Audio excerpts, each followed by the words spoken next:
दोस्तों हम बात कर रहे हैं एक ऐसे अधिकारी की जिसे तोड़ने के लिए पूरी कोशिश की गई। उसे इस ईमानदारी के लिए 7 गोलियां झेलनी पड़ी। उस ईमानदारी का कर्ज 7 गोलियां खाकर चुकाना पड़ा। हाँ दोस्तों, हम बात कर रहे हैं रिंकू सिंह राही की, जिनको ईमानदारी का कर्ज 7 गोलियां खाकर चुकाना पड़ा है। ये बात है उस समय की जब रिंकू सिंह राही ने 2008 में समाज कल्याण अधिकारी के रूप में उनकी पहली पोस्टिंग हुई थी और यहीं पर उन्होंने 100 करोड़ के घोटाले का पर्दाफाश किया था। ये छात्रवृत्ति का घोटाला मानना है कि इस स्कॉलरशिप का पैसा कुछ माफिया बैंक अकाउंट के माध्यम से खा रहे थे। वो फर्जी बैंक अकाउंट लगाकर ये पैसा खा रहे थे। ईमानदारी का बदला रिंकू सिंह राही को 7 गोलियां खाकर चुकाना पड़ा, जिसमें उनकी एक आंख की रोशनी भी चली गई। गर्व से फूल जाता है। जो उसको काम नहीं दे रहे हैं, बता रहे हैं, वो कह रहे थे काम नहीं दे रहे हैं। वो देशभक्त का आदमी है, ईमानदार आदमी है, मेहनती आदमी है। जिस किसी आदमी को मेहनत करने की टाइम नहीं देते हैं। 2009 में समाज कल्याण अधिकारी था, जब 100 करोड़ घोटाला निकाला था उसने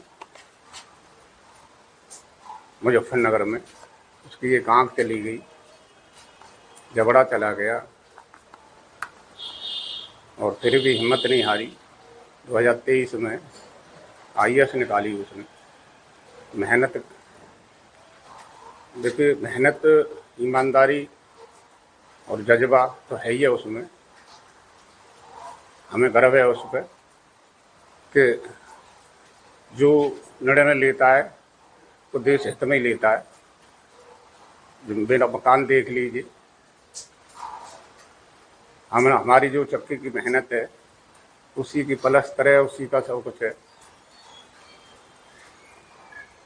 उसकी जो 2009 में जब गोली लगी थी तो सारी जो उसकी क्या नाम है, जो नौकरी की ड्यूटी थी वो मुजफ्फरनगर आने जाने में सारी ख़त्म कर दी उसने। हमारे पास कुछ नहीं है, हमारा बैंक बैलेंस देख लीजिए। लेकिन जो लोग मेहनती और ईमानदार होते हैं तो उनके पास बैंक बैलेंस नहीं होते, ईमान ही होता है।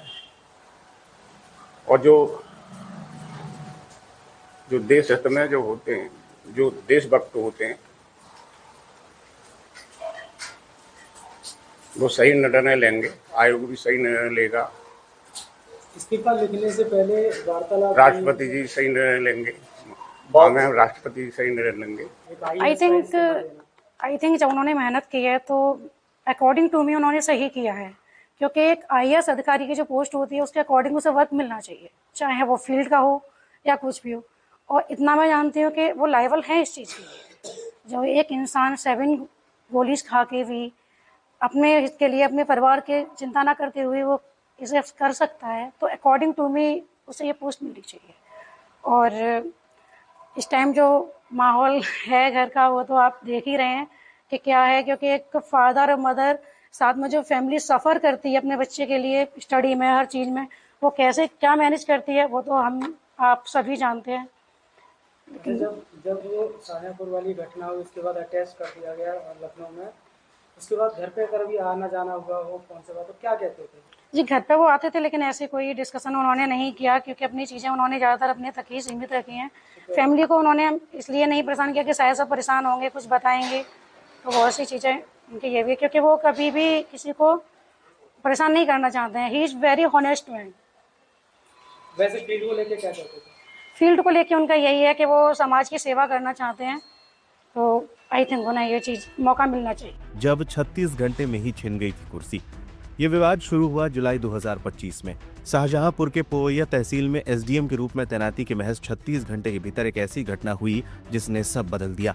निरीक्षण के दौरान उन्होंने कुछ लोगों को खुले में पेशाब करते देखा और उन्हें उठक बैठक की सजा दे दी। जब वकीलों ने इसका विरोध किया और खराब शौचालय का मुद्दा उठाया तो राही ने खुद भी कान पकड़कर सबके सामने उठक बैठक की। ये वीडियो वायरल हुआ तो शासन ने इसे अनुशासनहीनता मानते हुए उन्हें पद से हटा दिया था।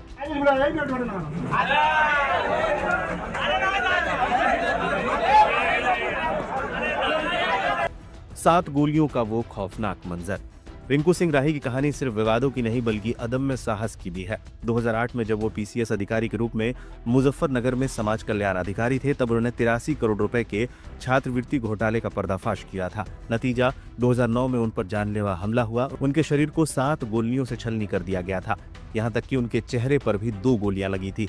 मौत को मात देकर वो जरूर लौटे, लेकिन एक आंख और सुनने की क्षमता पर हमेशा के लिए असर पड़ गया। सोशल मीडिया पर खासे चर्चा में रिंकू सिंह राही। जैसे ही इस्तीफे की खबर सामने आई, सोशल मीडिया पर अचानक से वो काफी चर्चा में आ गए हैं।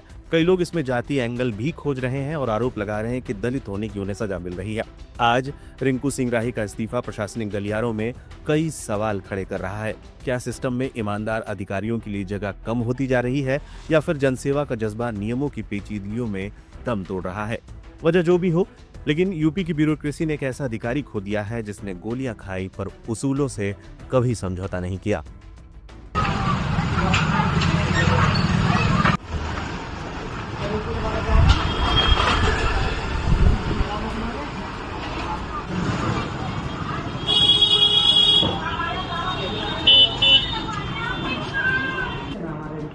हम पूरा परिवार आज भी ज्वाइन कर